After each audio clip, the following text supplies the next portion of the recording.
আবু বকর সিদ্দিক রাদিয়াল্লাহু তাআলা আনহু আল্লাহ পাকের দরবারে রোনাজারি করতেন, আল্লাহ পাকের দরবারে ক্রন্দন করতেন। আল্লাহ পাক আমি আবু বকরকে মানুষ না বানিয়ে আল্লাহ আবু বকরকে মানুষ না বানিয়ে যদি ঘাস বানাতেন, আল্লাহ বন জঙ্গলের গাছের পাতা বানাতেন, আল্লাহ মেষ দুম্বা ছাগল ভেড়া খেয়ে ফেলে দিত। কিয়ামতের দিন আবু বকরকে আল্লাহ দরবারে হিসাব দিতে হতো না।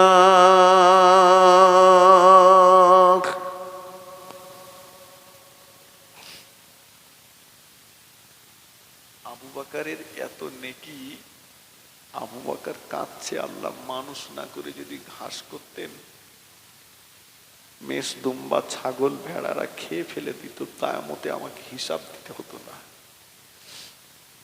বাপজি সিগন্যাল তো সব এসে গেছে, ঠিক কিনা বলেন?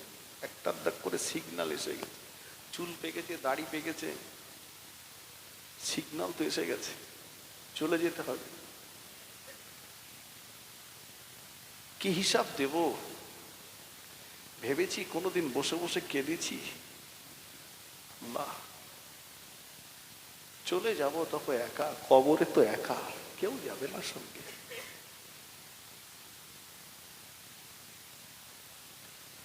যে ওমারের এত নেকি,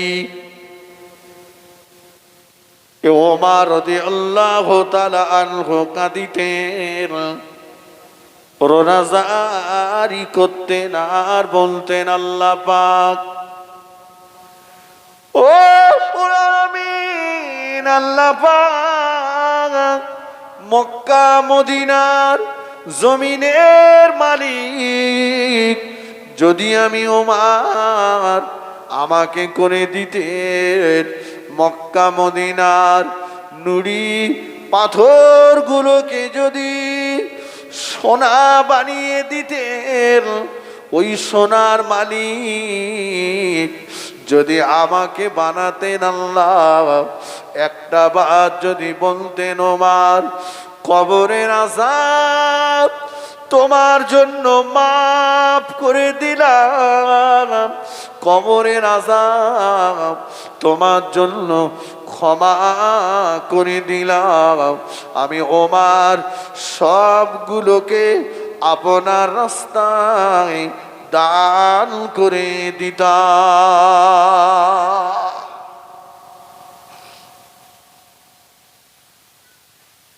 কোনদিন মনে হয়েছে আল্লাহ আমার কবরে কি হবে? শরীরে এখন ক্ষমতা রয়েছে, রক্তের তেজ রয়েছে, মরার পর যাই হবে দেখা যাবে। জান্নাতি সাহাবী কাঁদছেন, আল্লাহ মক্কা মদিনার জমিনের মালিক যদি আমাকে করতেন, মক্কা মদিনার নুড়ি পাথরগুলোকে যদি সোনা বানাতেন, আর ওই সোনার মালিক সব যদি আমাকে বানাতেন, আল্লাহ শুধু একটা কথা যদি আমাকে দিতেন, ওমর কবরের আযাব তোমার মাফ করে দিলাম, সব তোমার রাস্তায় দান করে দিতাম। কত বড় কঠিন জায়গা দেখুন কবর।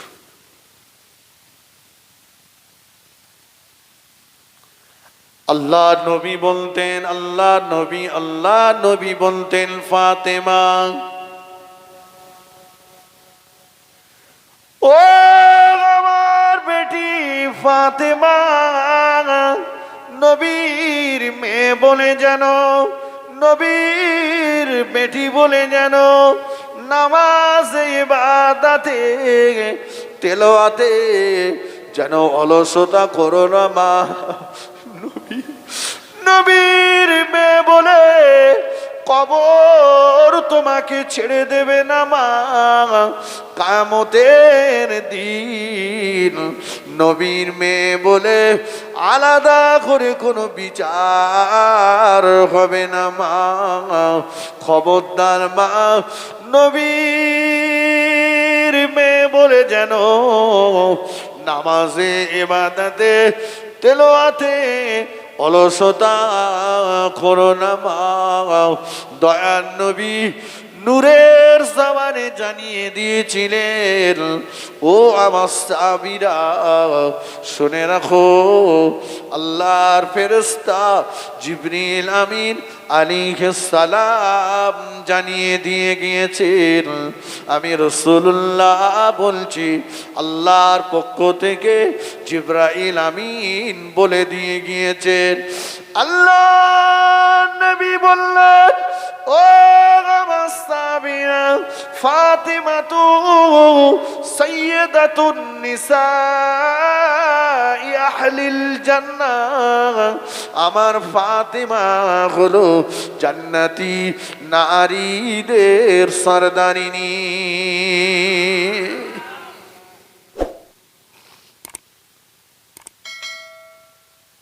ফাতিমা জান্নাতি নারীদের সরদারিনী।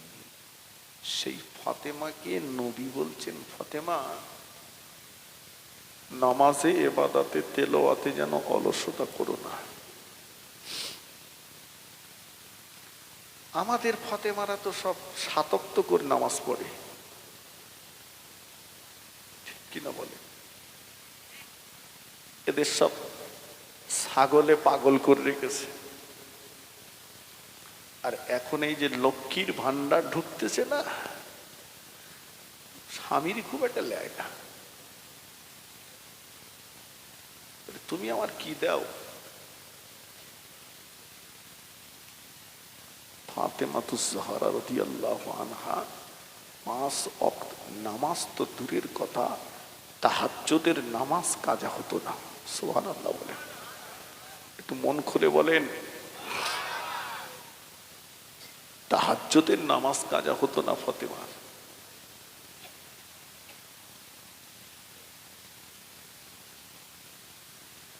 ও মারা, শুনে রেখে দিন, আল্লাহ নবীর বেটি ফাতেমাতুজ জাহরা রাদিয়াল্লাহু তাআলা আনহা প্রতিদিন উনানে খানি উঠতো না। প্রতিদিন ফাতেমার উদর ভর্তি করে খাওয়া হতো না। প্রতিদিন ফাতেমার উনানে খানি উঠতো না। ফাতেমার প্রতিদিন উদর ভর্তি করে খাওয়া হতো না। ফাতেমার তাহাজ্জুদের নামাজ কাজা হতো না। ফাতেমাতুজ জাহরা রাদিয়াল্লাহু তাআলা আনহা সারাদিন যাতা করাতেন, জব পেশায় করতেন, শরীরে ব্যথা বেদনা যন্ত্রণা হতো। আল্লাহ নবী বলেছিলেন, ও বেটি ফাতেমা, এজন্য যেন আল্লাহর ইবাদতে ত্রুটি করো না মা।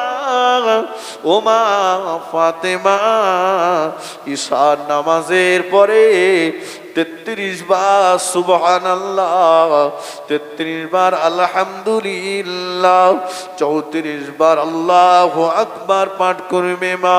তোমার হাতের তালুতে ফুঁক দেবে, তোমার ওই হাতটাকে তোমার তামাম শরীরে মোসাবা করবে মা।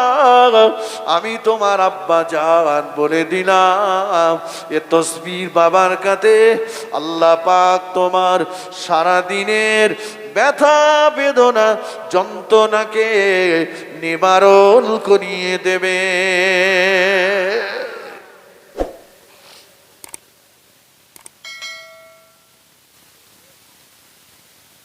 কোথায় তসবিহ?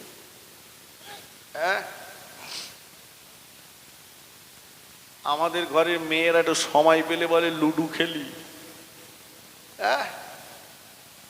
তসবি।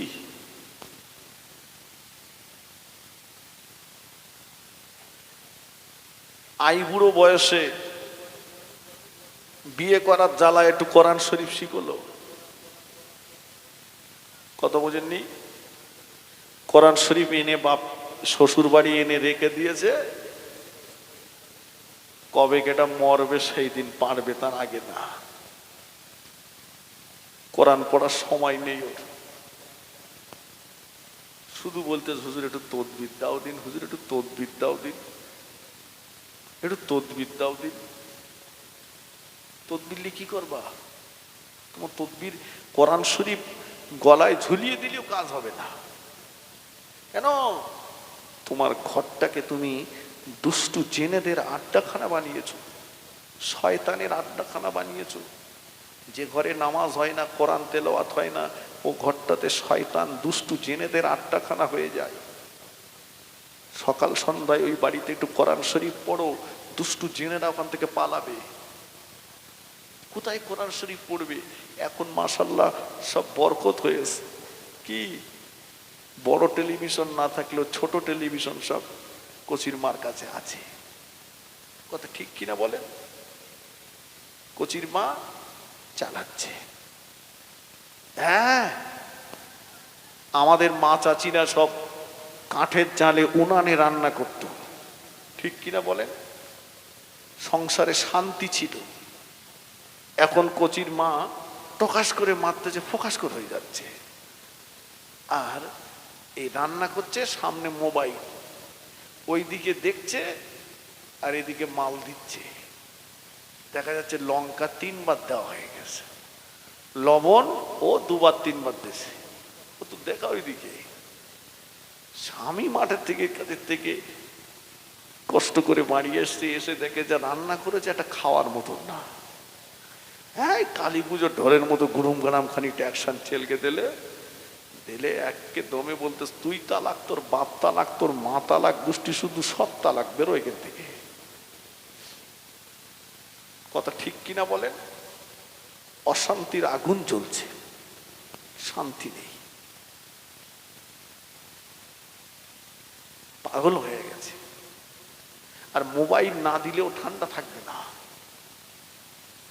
আবার আপনি বাড়ির থেকে চলে যান, শুধু টাওয়ার পাল্টাচ্ছে, নেটওয়ার্ক ধরছে। নবীর বিবিদের আরামের জায়গা ছিল না। কথা ঠিক কিনা বলে?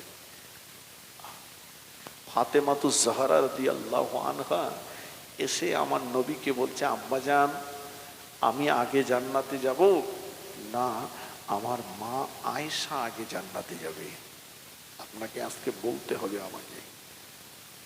মা আয়েশা এসে বলছে, আমি আগে জান্নাতে যাব না ফাতেমা আগে জান্নাতে যাবে? ইয়া রাসূলুল্লাহ, আমি কিন্তু আপনার কুমারী বিবি, আমাকে বলতে হবে। আমাদের মেয়েরা কেউ বলতে পারবে যে আমরা জান্নাতে যাব? হ্যাঁ? আল্লাহ রাসূল চিন্তায় পড়ে গেলেন, কি বলবেন? আল্লাহ পাক ফেরেশতা জিবরাইল আমিনকে দিয়ে বলে দিলেন, যাও জিবরাইল, আমার নবীকে যে বলো, নবীর বিবি আর নবীর বেটি দুজনার ভিতরে যার কাপড়ে তালির সংখ্যা বেশি, ছেঁড়ার সংখ্যা, তালির সংখ্যা বেশি, তিনি আগে, আমি আল্লাহ আমার দয়ার জান্নাতে যাবে। জোরে বলে।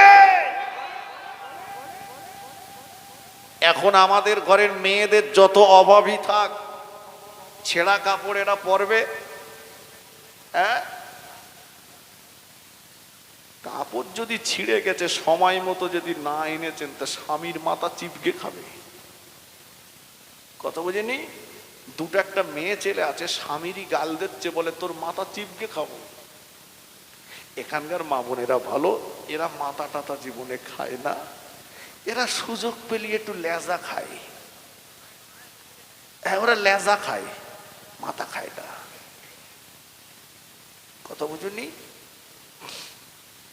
গাল দিচ্ছি স্বামীরই, সর্বনাশ। কেতাবে এসছে যে মেয়েটা তার স্বামীকে একটা গাল দিল, আল্লাহ পাকের 70,000 ফেরেশতা দৈনন্দিন 70,000 বার করে ওই মেয়েটার উপর লানত গজব অভিশাপের দোয়া করতে থাকে। গাল দেবে,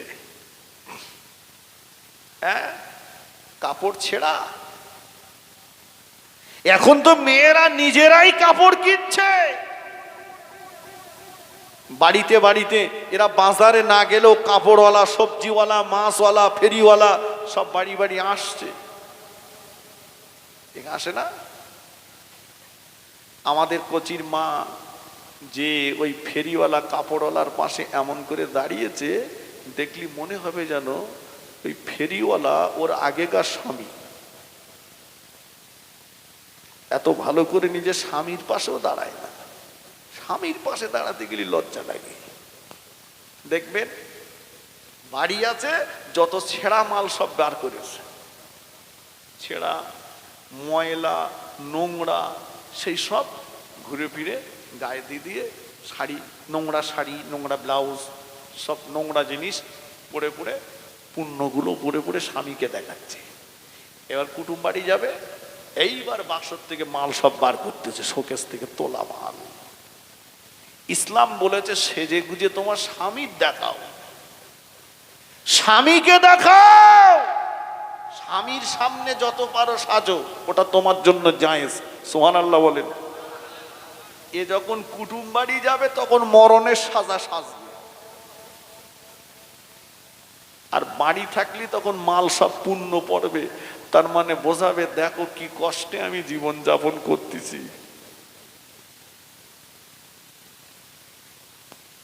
আল্লাহ পাক বলে দিলেন, যাও, দুজনের ভিতরে যা তালি বেশি সে আগে যাবে। আল্লাহ নবীর বেটি ফাতেমাতুজ জাহরা রাদিয়াল্লাহু তাআলা আনহা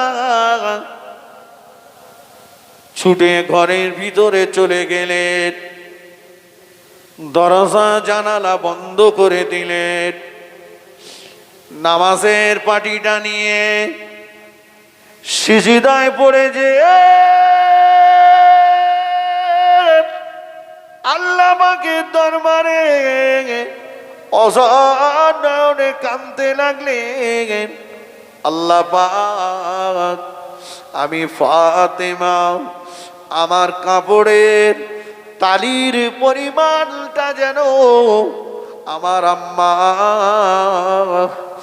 আয়েশার থেকে একটা বেশি হয়ে যায়, আমি যেন আমার আম্মা আয়েশার আগে জান্নাতে যেতে পারি। ওদিকে আম্মা জান আয়েশা সিদ্দিকা রাদিয়াল্লাহু তাআলা আনহা হুজরা মোবারকের ভিতরে ঢুকে সিজদায় পড়ে যে অঝর নয়নে কাঁদতেছে। আল্লাহ পাক, আমি আবু বকর সিদ্দিকের মেয়ে, বিশ্ব নবীর একমাত্র কুমারী বিবি আমি, আল্লাহ আমার কাপড়ের তালির পরিমাণটা যেন আমার ফাতেমা থেকে একটা বেশি হয়ে যায়, আমি যেন ফাতেমার আগে আল্লাহ আপনার দয়ার জান্নাতে যেতে পারি। আল্লাহ নবী নিজে হাতে করে মার বেটি দুজনের কাপড়ের তালিগুলো গুনতে লাগলেন, গুনে গুনে গুনে গুনে আল্লাহ নবী আমাদের আম্মা জান আয়েশা সিদ্দিকা রাদিয়াল্লাহু তাআলা আনহাকে ডেকে বললেন, আয়েশা, ও আমার লাল টুকটুকে বিবি আয়েশা, তোমার কাপড়ের তালির চাইতে আমার বেটি ফাতেমার কাপড়ের তালির পরিমাণ একটা বেশি হয়ে গিয়েছে। আমার ফাতেমা তোমার আগে আল্লাহ পাকের দয়ার জান্নাতে চলে যাবে।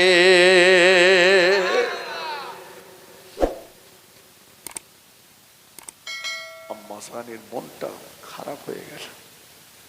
আল্লাহ রাসূল মিসকি মেরে হেসে বললেন, আয়েশা মনে কষ্ট পেও না, ফাতেমা তোমার আগে যাচ্ছে, যাক, তুমি যতক্ষণ জান্নাতে না যাবে আমি যাব না, তুমি আমার আগে জান্নাতে যাবে। জোরে বলুন সুবহানাল্লাহ।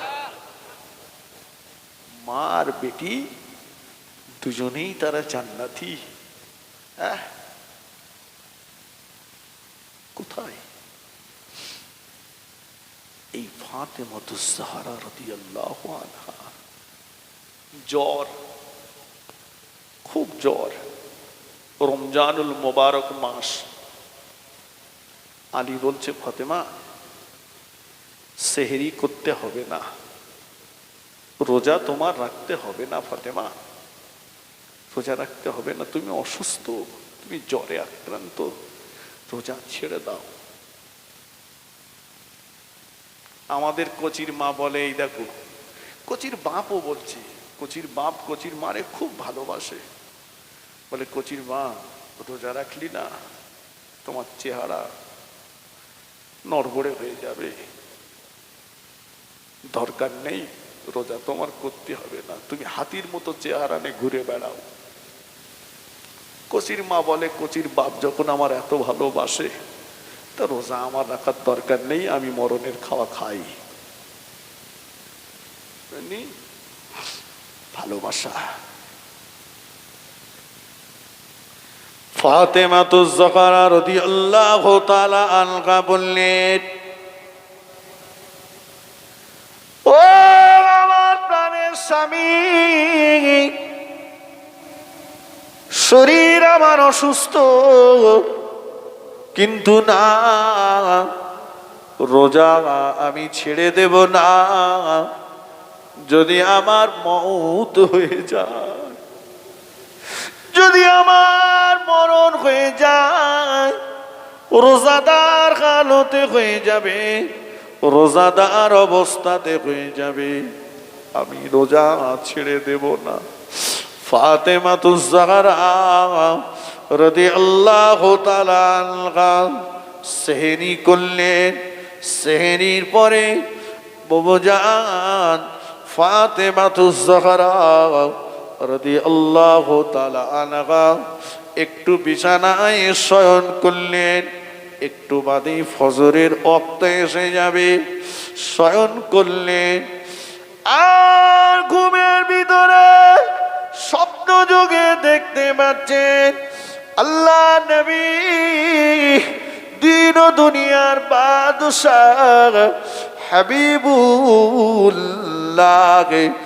জনাবে মুহাম্মদুর রাসূলুল্লাহ সাল্লাল্লাহু আলাইহি ওয়াসাল্লাম ফাতেমার বাড়ি এসে হাজির হয়েছে। ফাতেমার ঘরের ভিতরে আল্লাহ নবী কি যেন তন্ন তন্ন করে খুঁজছেন, খুঁজে খুঁজে নবী আবার ফাতেমার ঘরের দরজা দিয়ে বার হয়ে যাচ্ছে। ফাতেমাতুজ জাহরা বললেন, আব্বাজান যখনই আমার বাড়িতে আসেন ফাতেমার সঙ্গে দেখা না করে কোনদিন তো চলে যান না, আজকে কি আপনারা ফাতেমার সঙ্গে দেখা করবেন না? নবী বললেন, মা, ও বেটি ফাতেমা, আমি তো তোমাকে খুঁজছিলাম মা, তোমাকে তালাশ করছিলাম মা। ও বেটি ফাতেমা, আমি তোমাকে নিতে এসেছি মা, আমি তোমার আব্বা জান, তোমাকে নিতে এসেছি মা। আর আলীর ঘরে তোমায় থাকতে হবে না মা, আজকে সেহরি আমার জামাতা আলীর ঘরে হয়েছে, ইফতারিটা আমার সঙ্গে হবে, আমি তোমার আব্বা আমার সঙ্গে হবে। বেটি, আমি তোমাকে নিতে এসেছি মা, চলো মা, আমার সঙ্গে তোমায় যেতে হবে মা, আমি তোমাকে নিতে এসেছি মা। ও আল্লাহ নবীর বেটি ফাতেমা তুজারা রাদিয়াল্লাহু তাআলা আনহা ঘুম ভেঙে গেল, ফজরের আযান হয়ে গেল। আলী রাদিয়াল্লাহু তাআলা আনহু মদিনার মসজিদে নববী শরীফে ফজরের নামাজ পড়তে গেলেন। ফজরের নামাজ পড়ে ইশরাকের নামাজ পড়ে বাড়িতে আসতে একটু দেরি করলেন। এসে দেখেন ফাতেমা সংসারের সব কাজ গুছিয়ে নিয়েছে। হযরত আলীর ঘরবাড়ি গুলো পরিষ্কার করে দিয়েছে। হযরত আলীর জামা কাপড় গুলো পরিষ্কার করে দিয়েছে। ইমাম হাসান ইমাম হুসাইনকে গোসল দিয়ে দিয়েছে। ইমাম হাসান হুসাইনের জামা কাপড় পরিষ্কার করে দিয়েছে। নিজে হাতে করে অনেকটা খাওয়া তৈরি করেছে। আলী বাড়িতে চলে আসলেন। বাড়িতে এসে বললেন, ও নবী নন্দিনী ফাতেমা, ও বিশ্ব নবীর কলিজা টুকুরি ফাতেমা, তুমি অসুস্থ, তুমি জ্বরে আক্রান্ত। এরপরেও আজকে সকালবেলা উঠে কেন এতগুলো কাজ একসঙ্গে করলে বলো না? ফাতেমা স্বামীর হাতটাকে ধরে ঘরের ভিতরে নিয়ে গেলে ইমাম হাসান হোসাইনকে বললেন, চলে যাও, তোমাদের নানা জানের কবরটা জিয়ারাত করে এসো যাও। দুই ভাইকে পাঠিয়ে দিলেন। স্বামীকে নিয়ে ঘরের ভিতরে যে দরজা জানালা বন্ধ করে দিয়ে স্বামীর মুখের পানেতে চচ্চর চচ্চর করে কাঁদতে লাগলে, প্রাণের স্বামী গো, থাকবো না আর থাকবো না, আপনার ঘরে আর থাকবো না, চলে যাব, বিদায় নেব, আপনার থেকে চলে যাব, বিদায় নেব। আমার আব্বা জান আমাকে নিতে এসেছিল, চলে যাব, আমি থাকবো না আর আপনার ঘরে। জীবনে যতটা স্বামীর সেবা করার দরকার আমি ফাতেমা করতে পারিনি। আল্লাহর হস্তে আপনি আমায় মাফ করে দেন, ক্ষমা করে দেন। ক্ষমা যদি না করে দেন, কিয়ামতের ময়দানে ফাতেমার কারণে ফাতেমার আব্বা বিশ্ব নবীর মাথাটা নিচু হয়ে যাবে।